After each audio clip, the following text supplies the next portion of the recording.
जय श्री कृष्ण मेरे परमात्मी जनों। कृष्ण आस्था प्रमीला चैनल पर आपका हार्दिक स्वागत करती हूँ। और आज हम बात करते हैं कि नर्मदा नदी के तट पर स्नान करने का और शिवलिंग को स्नान कराने का क्या महत्व है, विशेष करके प्रत्येक माह की कृष्ण चतुर्दशी को अथवा प्रदोष वाले दिन। आइए जानते हैं। नर्मदा के उत्तर अनंतपुर नामक स्थान है, जहाँ सब पापों का हरण करने वाला अनंत सिद्धि नामक शिवलिंग है। उस अनंतपुर में ही वैश्रवण तीर्थ, कौबेर तीर्थ, घनद तीर्थ, मणिभद्र तीर्थ और यज्ञ तीर्थ हैं, जो परम पवित्र, सर्वलोक प्रसिद्ध, मनोवांछित फल देने वाला तथा मोक्षदायी है। वही ऋषियों के पवित्र आश्रम भी हैं, जो सर्वदेवमय एवं शुभ हैं। वहाँ सर्वाणी, कौशिक, अघर्मशन, शाकल्य, कुशाकर्ण्य, शरभंग, अग्निगर्भ ये तथा और भी बहुत से उत्तम व्रत का पालन करने वाले महर्षि थे, जो तपस्या करके इस नर्मदा नदी के महात्म्य से स्वर्गलोक को प्राप्त हुए। ऋषियों में श्रेष्ठ वाल्मीकि जी ने भी इसी तीर्थ के माध्यम से और उसके प्रभाव से ब्रह्मतेज प्राप्त किया था। इक्ष्वाकु, कुबलाश्व, दिलीप, नहुष, वेणु, राजा ययाति, अजपाल और है ये तथा अन्य भी बहुत से राजाओं ने अनंतपुर में निवास किया है। इस अनंतपुर के क्षेत्र में ही नर्मदा के तट पर जो भगवान महेश्वर निवास करते हैं, उनका विधि पूर्वक पूजन करके वे सभी नरेश स्वर्गलोक को प्राप्त हुए हैं। अनंतपुर में सप्तऋषि तीर्थ, सप्त सारस्वत तीर्थ, अमर्त्य संभव लिंग, अरण्यकेश्वर लिंग, अघौकनाशन तीर्थ, कलमच पाप तीर्थ, पंच ब्रह्म तीर्थ, सहस्त्र शीर्षा महादेव, वाराह तीर्थ, वामन तीर्थ, यम तीर्थ, सौरभ तीर्थ और सहस्त्र अश्वमेघ, हिरण्यगर्भ तीर्थ, सवित्र तीर्थ और चतुर्वेद तीर्थ, ये सभी संपूर्ण तीर्थ लोगों को पवित्र करने वाले और श्रेष्ठ हैं।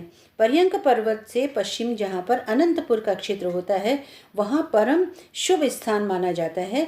और यहाँ पर जिनकी मृत्यु होती है, वे दान धर्म से रहित हों तो भी 14 इंद्रों के समय तक स्वर्गलोक में प्रतिष्ठित होते हैं। तदंतर दीपेश्वर नामक उत्तम तीर्थ है, जो व्यास तीर्थ कहलाता है। वहाँ स्नान करके मनुष्य अश्वमेघ यज्ञ का फल प्राप्त करता है एवं इच्छानुसार उत्तम फल देने वाला श्रेष्ठ तीर्थ है।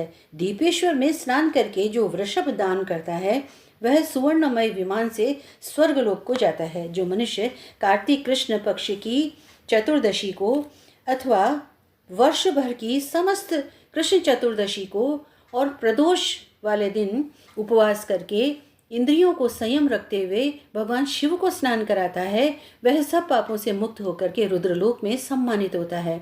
ब्रह्मा आदि संपूर्ण देवता और तपोधन ऋषि व्यास तीर्थ में जाकर के भावित महात्मा भगवान शंकर की स्तुति करते हैं। दूसरे भी जो सिद्ध, गंधर्व, किन्नर और नाग आदि हैं, वे नाना प्रकार के स्तोत्रों के माध्यम से भगवान का स्तवन करते हुए कहते हैं कि जिनके हाथ में शक्ति है, जिनके समान शक्तिशाली वीर दूसरा कोई नहीं है। वे समस्त देवताओं द्वारा आराधित और पूजित सुरश्रेष्ठ भगवान भूतनाथ, जिसको चाहें ऊंचा उठा सकते हैं और जिसे चाहें अवनति में डाल सकते हैं। जिनके एक बाण से त्रिपुर भस्म कर दिया गया, जिनके ललाटवर्ती नेत्र द्वारा देखने मात्र से कामदेव भस्म हो गया और जिन्होंने अपने श्रेष्ठ त्रिशूल से अंधकासुर को चीर डाला, उनके साथ कौन विरोध कर सकता है।